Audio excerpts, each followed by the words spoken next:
I'm so glad to be part of this group because women are just more democratic.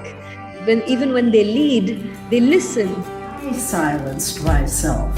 What are you saying about me? If I'm not honest and good to myself, I will speak because that is the only way. Enough is enough. This is Women Emerging.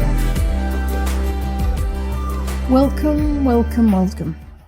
On Saturday we met as a group. The 24 women on the expedition met as a group for a number of hours on Saturday. It was our first meeting. All 24 women committed to finding an approach to leadership that resonates for women so that more women say, if that's leadership, I'm in. The first meeting was glorious. That's all I'm saying. It was glorious. Let me process it and then I'll tell you more. But certainly I promised you at the beginning of this that through these podcasts you would meet all 24 women. And I am delivering on that promise today by interviewing the last 3 members that you haven't heard from so far, Laura, Katrina and Aparna. But I thought that the really interesting thing would be to talk to them about what, as they start on the expedition, what are the hurdles that they anticipate and that we must overcome? The first woman is Laura, who's an engineer, a serious heavyweight engineer in the energy business. And we almost missed out on Laura for the expedition because what she now sees as a hurdle, at one stage she saw as a real serious obstacle to her even becoming part of it. So Laura, we're almost off on the expedition. It started, right?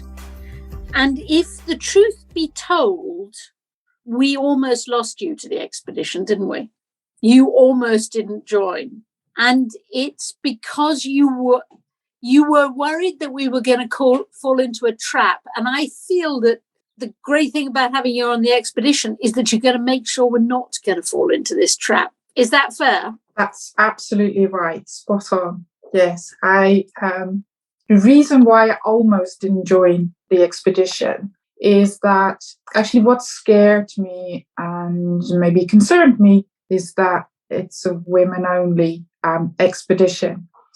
And I don't like exclusive clubs, and I really am petrified of actually women-only groups, as I am petrified of men-only groups. And it was one of the things that really scared me about the expedition. However, no, hang on first. Why petrified?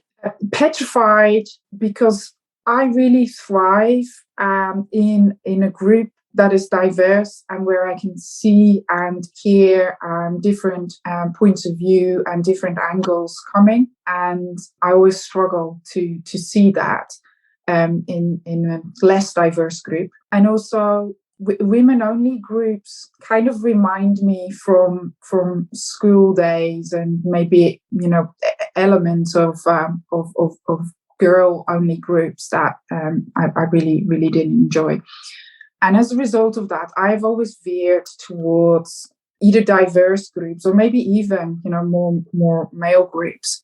So why have you joined the expedition then, after all? So after all that, I've joined the expedition because actually I've realized through my work and through the things that I'm doing outside work, actually that the views of women are very poorly represented. But not only that, in terms of the views, is actually there are qualities within women and that women bring into the leadership debate, if you like, that actually really, really benefit organizations and companies, and actually crucial if we look at how society is changing, that these are incorporated for the greater good and making the world a better place. We need to actually really bring out the female and feminine traits into leadership generally.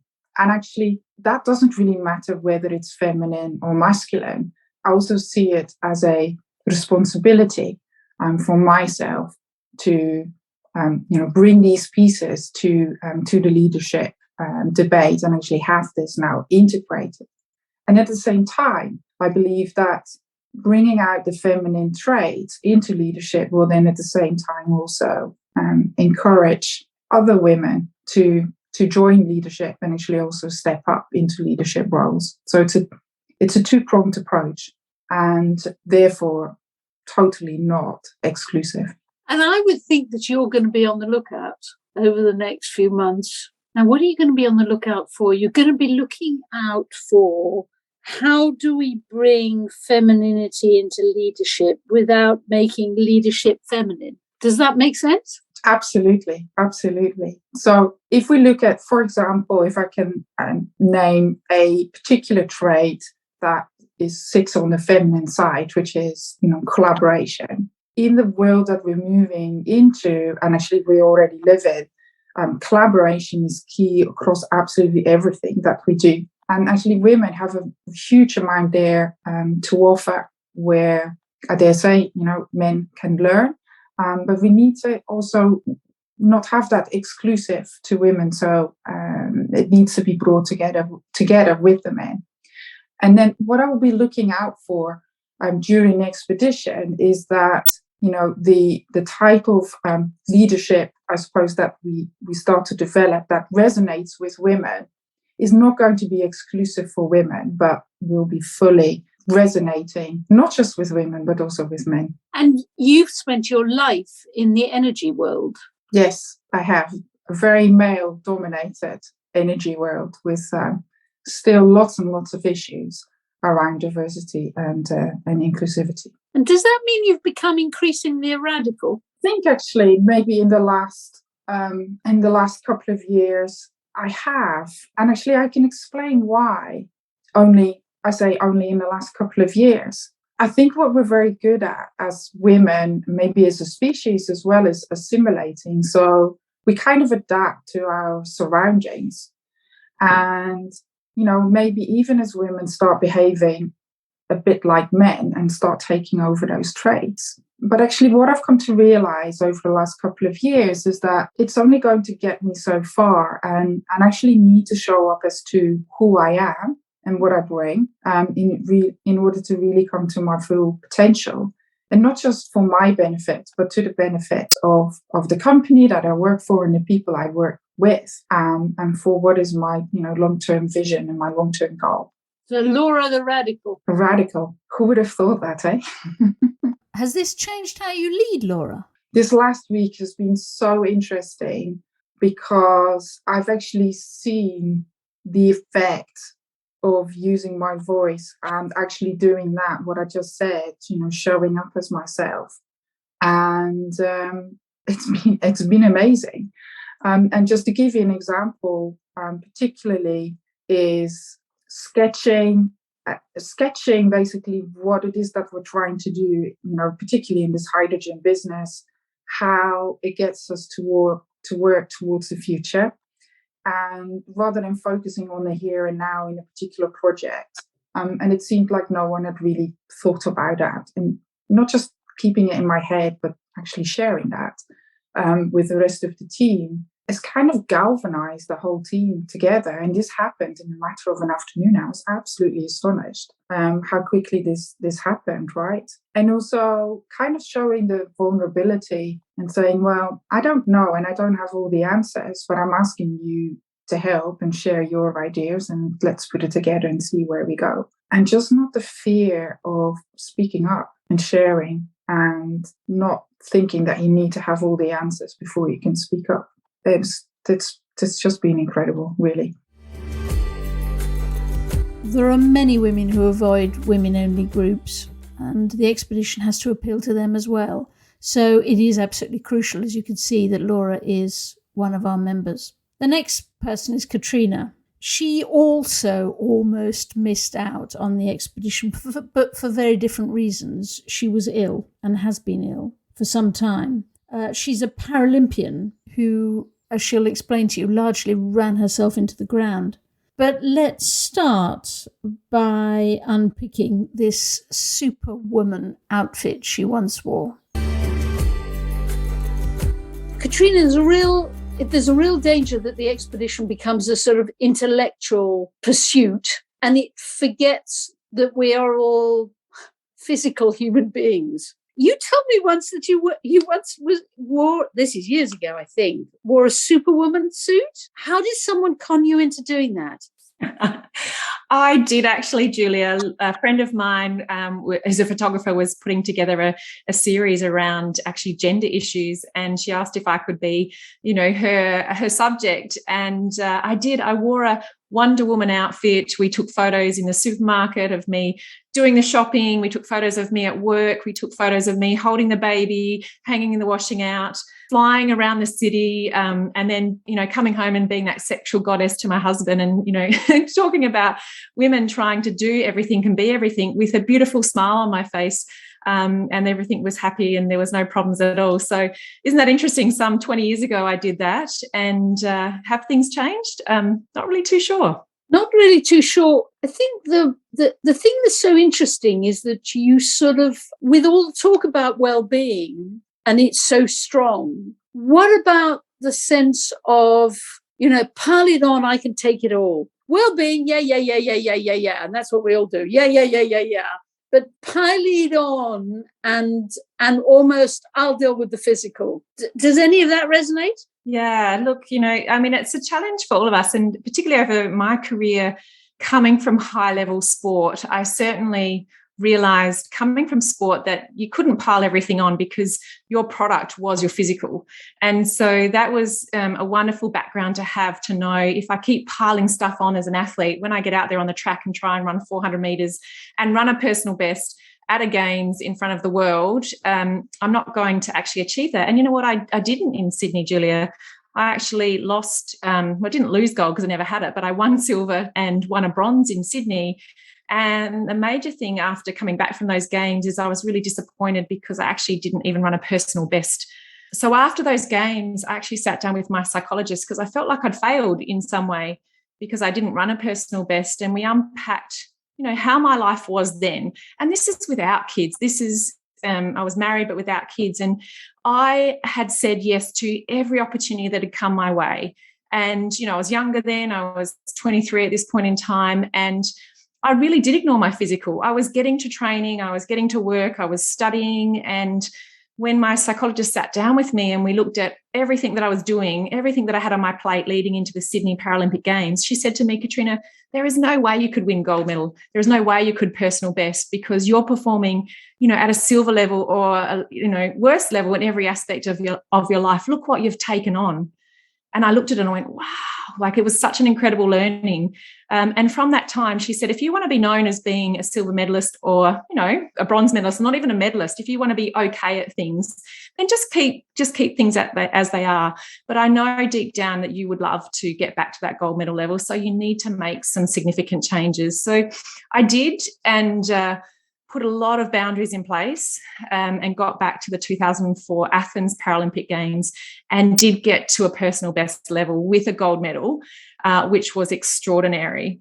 And I did learn a lot of things throughout that process as an athlete to really make sure I took care of my physical. I've taken them through now to my life now without being an athlete. However, if I don't have those checks and balances in place, I can, easily go back to that default of having too much on my plate and ignoring, that physical and thinking I can do everything and be that superwoman. And I just can't. And there's a danger that if we produce an approach to leadership that resonates with women, it's sort of women who are superhuman and women who ignore the physical. And perversely, earlier this year, there was a real chance you couldn't come on the expedition with us. Oh, absolutely.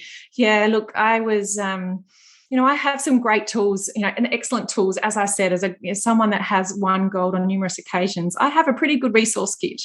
And up until the start of this year, my resources really helped me. I've had storms in my life, and my resources that I had were able to get through those storms. But the start of this year, I had 5 storms that really just bowled me over, and it was really difficult. There was moments where I couldn't even get off the couch. I was so fatigued and exhausted that Even just surviving was what I had to do each day.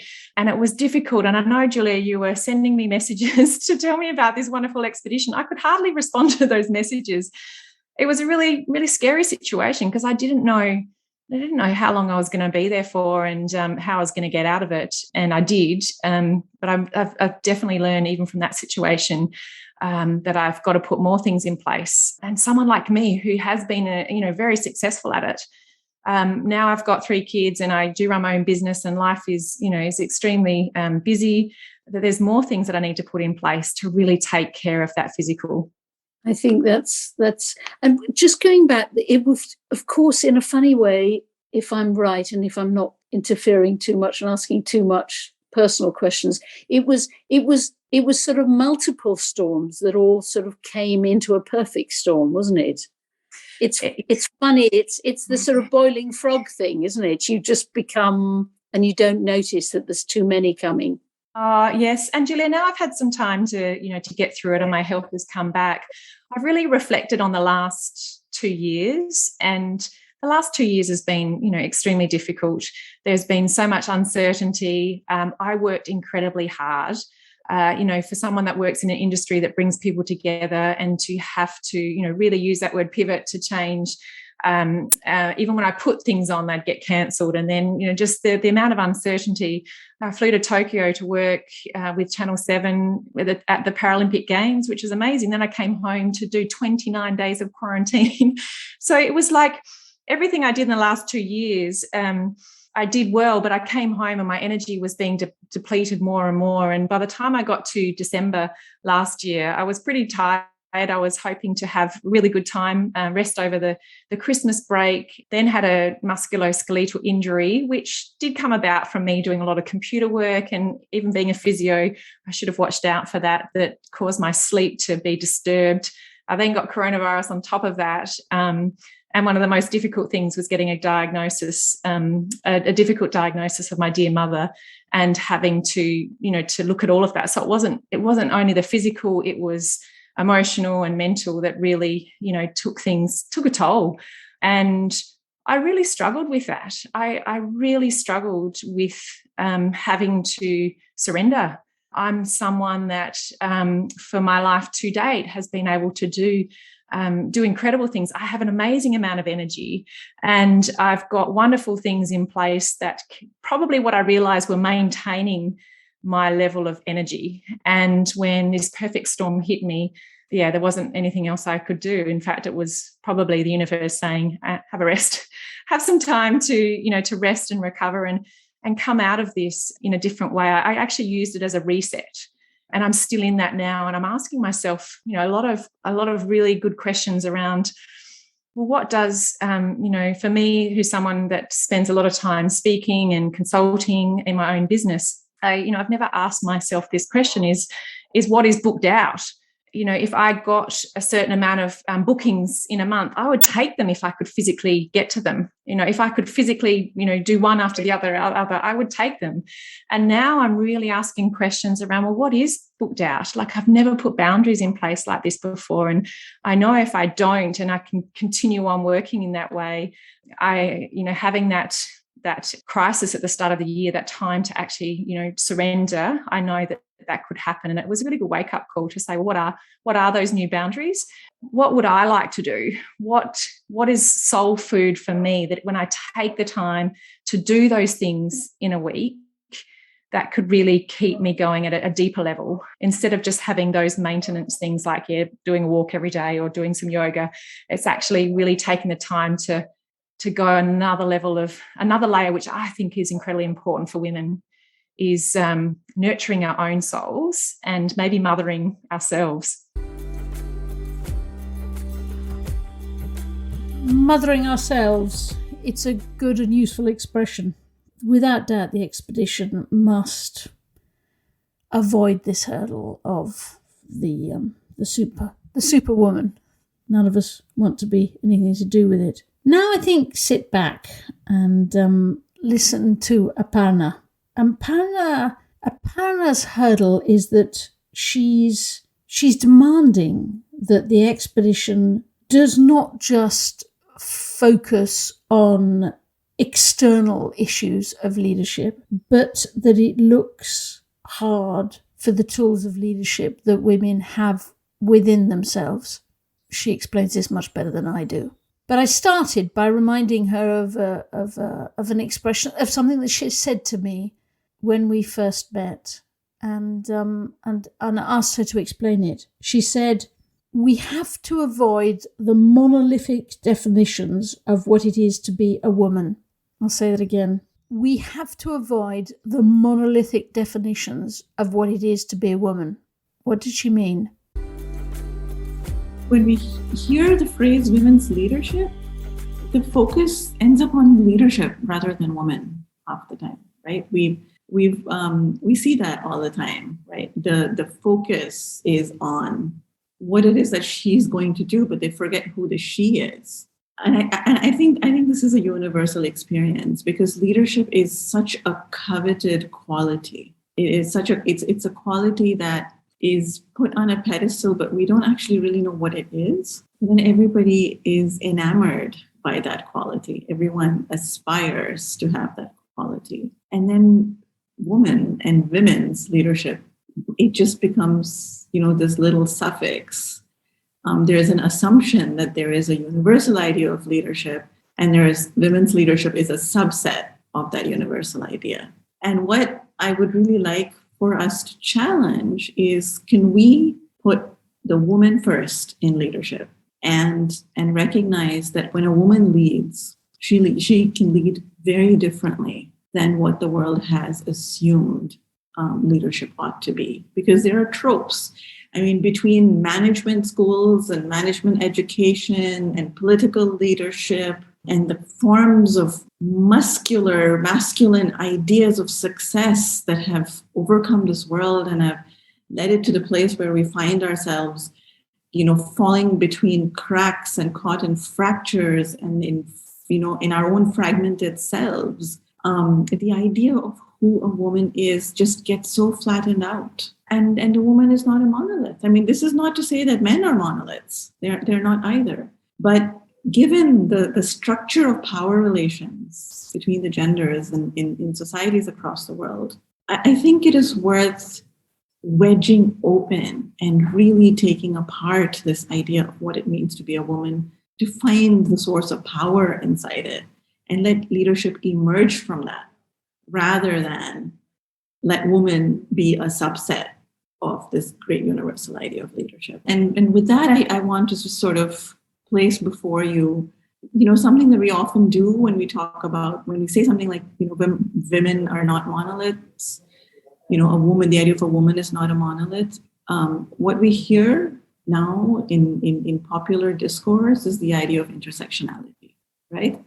That our experience based on our identity, our gender, falls at the intersection of multiple identities, multiple forms of marginalization, multiple forms of oppression. And I think it's a very valuable framing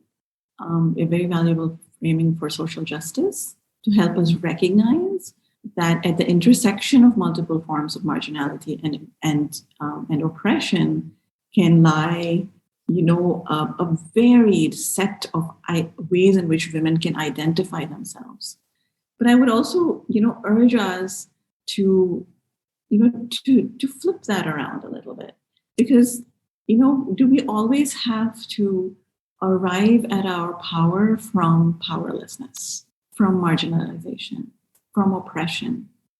Could we arrive at our power from what we all draw upon, which is what sits inside of us? Right? Most of us become leaders not because we draw on what we find in the world, but what we dig very deep inside ourselves to find. This conversation to me is an invitation for all of us to think about, what would the reverse of intersectionality look like when we think about power? How can we find intersections of power inside ourselves? How is it that when women come together, that coming together and the sisterhood that it generates across cultures, across identities, because we're mothers, because we menstruate every month, because we are tied to cycles of the moon and the earth and the stars in ways, and to nature in ways that you can never reject how much we're part of nature because we're women. The Cartesian mind-body fracture is something that there is an embodied rejection when you're a woman of the mind-body divide, right? There is, and I think when we give in to men the idea of leadership as being a universal idea and as defined by the male, if we can start with our body and the truths that our bodies tell us, I think there is a different source of power that you begin to generate. If it's a black body, a brown body.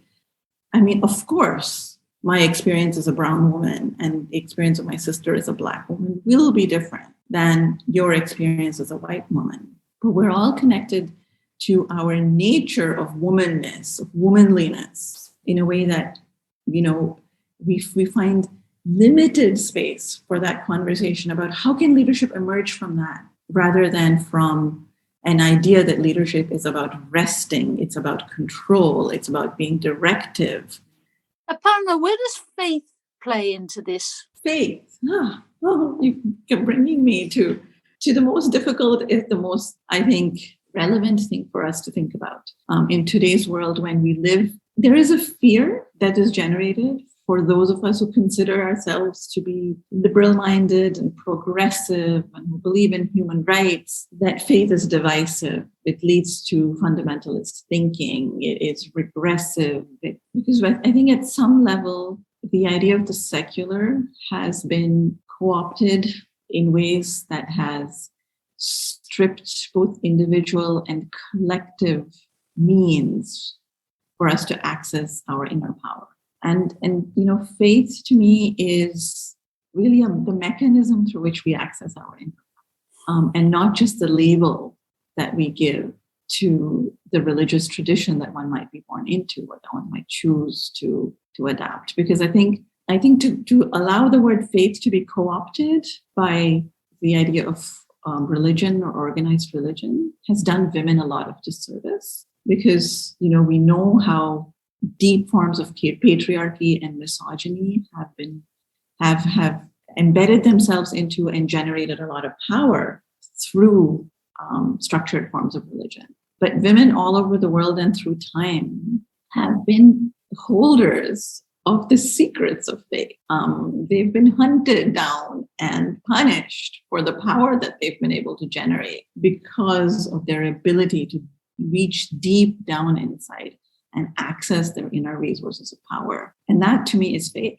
And by allowing the idea of the religious and the secular to co-opt the power that faith offers all of us, men and women, I think we also ended up in a place where those of us who are parts of deep movement building within the feminist movement, for example, or other forms of movements, have also lost the connection with so many people for whom faith is their central source of power. Absolutely. And to tell someone that your faith is something that makes you regressive, and it shuts you out from the idea of a modern idea of individualism and individuality, which is where you must experience power, and defining for them where they must experience power, I think has led us to a place where those fractures have now become toeholds for majoritarian populist forms of a toxic and muscular masculinity to grow, which, how do we resist that with faith? I do identify myself as a progressive, liberal, modern woman. But at the same time, I also want to be able to identify myself as a woman with deep indigenous roots in my culture that I draw on, not just for my identity, but also as a source of my power. And I recognize that, for example, within the social justice world, where the human rights framework is such a fundamental tool on which we build our work. The United Nations Declaration of Human Rights was drafted when the country that I live in was still a colony, when most of the countries that most of the world lives in were still under imperial power, and the voices from these countries, from these regions, from these cultures did not get to contribute, to frame, to shape the way in which we think about rights. There are, as we set off in this expedition, huge hurdles, aren't there? There are such huge hurdles. I hope that the fact that all the women on the expedition are from all over the world and from very different faiths and backgrounds and beliefs and traditions and professions means that we've got a chance of climbing over those hurdles, but there are plenty in our way, and the danger is that we slide back endlessly into thinking of the world as it is rather than as it could be. But the prize of overcoming these hurdles is quite considerable, isn't it, Aparna? I would think so. And I think sometimes I find myself almost sort of skirting the edge of these hurdles. I almost feel like we've fenced ourselves in with hurdles, and every once in a while you get to climb that fence and look at what the world might look. When we spoke last time, you used the expression cradle of power a lot. Why do you use that expression so much? Well, because, to me, the cradle has been a symbol of, there's this, a cradle is to me like a womb that we carry inside ourselves. And the cradle of power for me, it doesn't have to, it's not a symbol of motherhood, so much the symbol of my feminine power.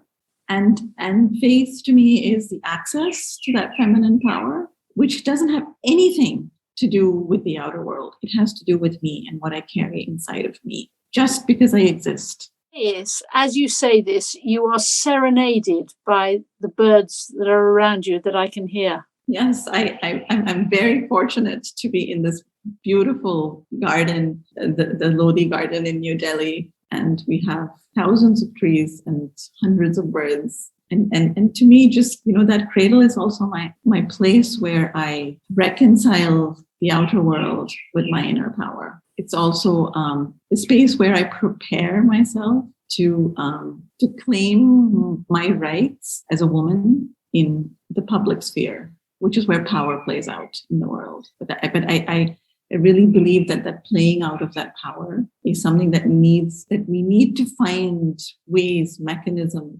tactics, structures, resources, forms of resilience that really recognize that women's power comes from inside of them. And it's the oppression that sits on the outside. That when we push against those structures of power, we're pushing from a deep wellspring of power that sits inside of us.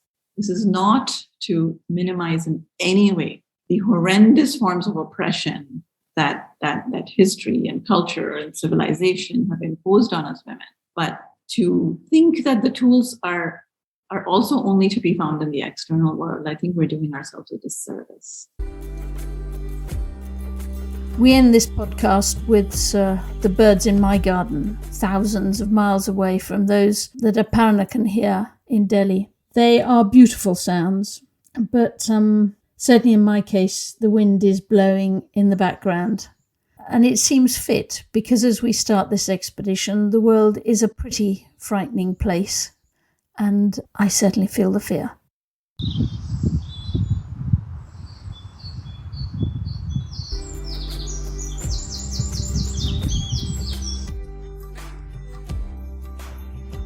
Thank you for listening to the podcast. We would love you to follow the expedition and provide your own stories and perspectives. You can do this by subscribing to this podcast and joining the Women Emerging group on LinkedIn, where you can have your say.